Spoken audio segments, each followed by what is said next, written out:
All right, I'm Jay Stone. Welcome to another episode of my show. Don't forget to tune in at Stone Chrome Radio, theindyauthority.com, and GraniteCoastEntertainment.com. What you just heard was Realized by the band Patient Zero. And I got these guys on the phone. They got a brand new album coming out, so we're going to talk about a bunch of shit, and hopefully you guys enjoy it. So welcome to the show. I got Dave and Jeremy on the phone. How you guys doing? Pretty good. Yep. Sorry about the late delay to the people listening out there. I had some technical difficulties on my end, and they had some as well, so that's why we're running a few minutes behind here. But no big deal. We got everything worked out, and we're ready to go.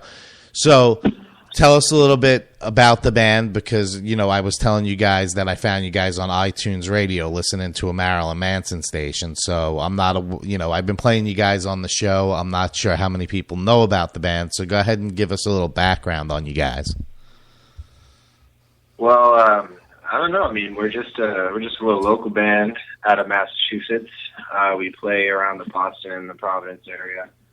And I don't know, we been playing music for probably about 7 years now, Dave and I together, and we've been through a couple of different bands, a whole lot of lineup changes, and Patient Zero started maybe about 5 years ago.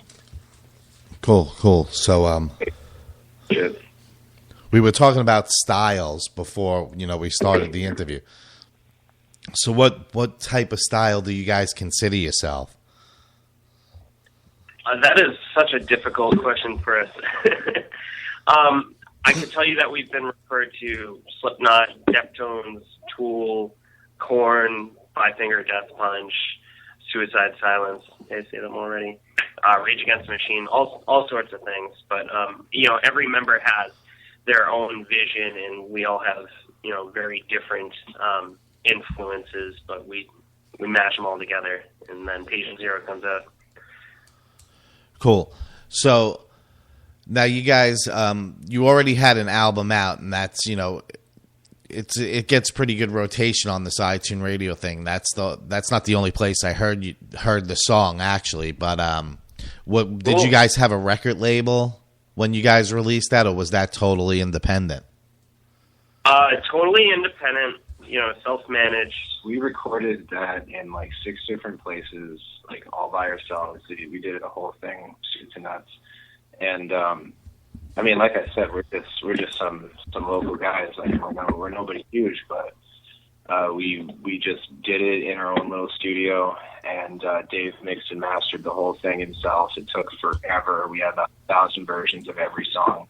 And then you got what you heard, and apparently some people liked it.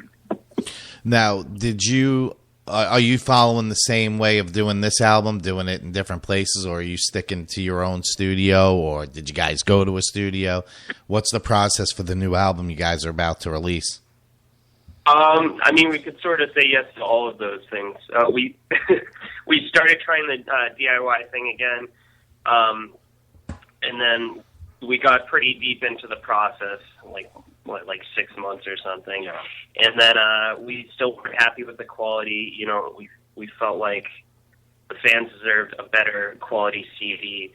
And I mean, we just weren't satisfied with what we had, so we decided to scrap it all. Just take our click tracks to a professional. We went with Jay DeLuca at the Bears Den. Cool. The guy's awesome. Decided to record everything with him, start from scratch, and it's coming out great.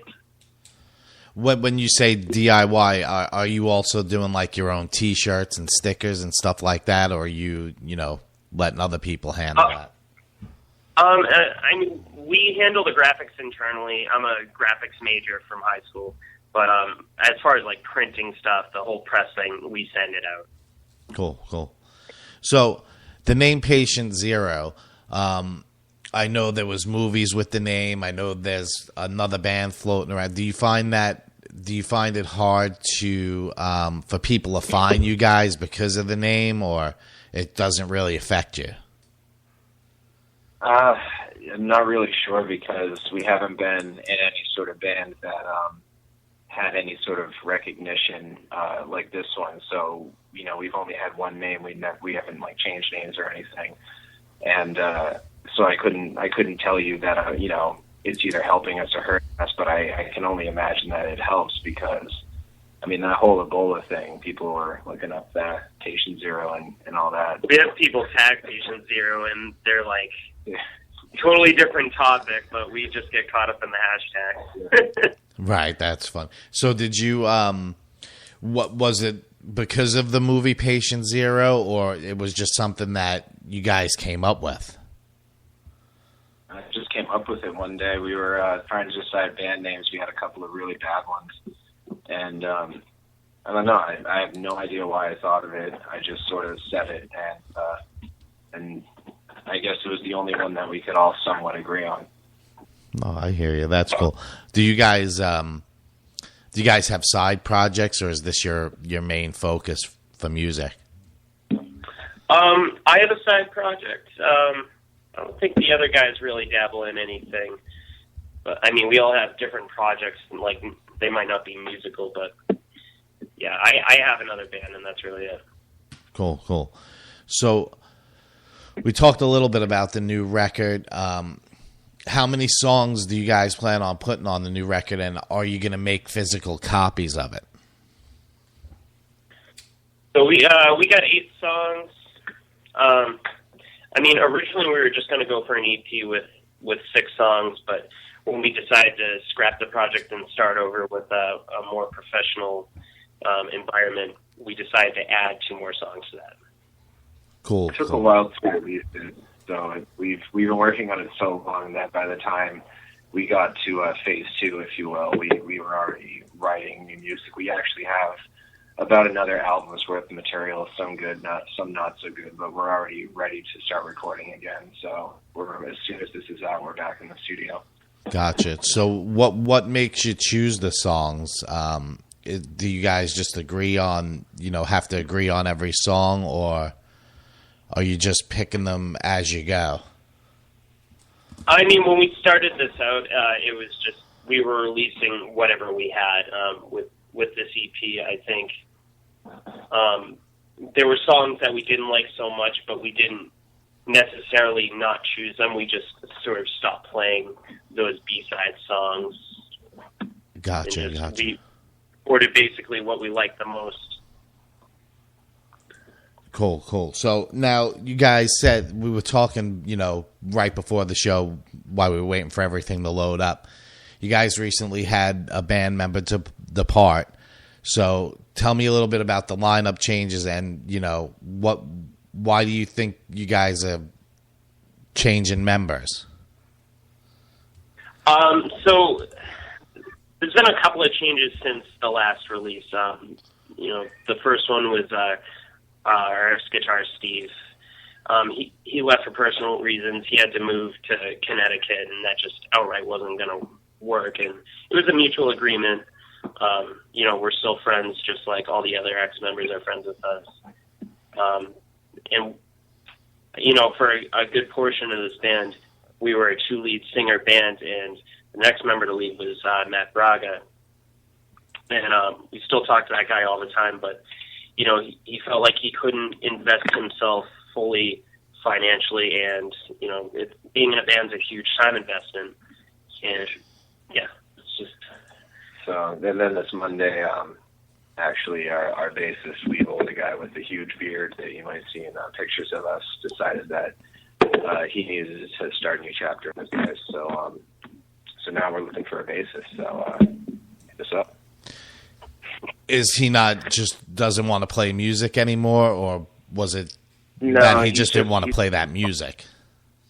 It's not so much that. I think he's just wanted to start anew. Like, I think the music thing, he's been doing it for a while, and it wasn't part of his master plan. So he's trying to pursue some other interests, but he's still going to keep playing, just not in a whole thing that's involved with the amount of time that we require. Yeah, he just felt that he couldn't fully invest himself in a band in the way that we want a bandmate to invest themselves in us.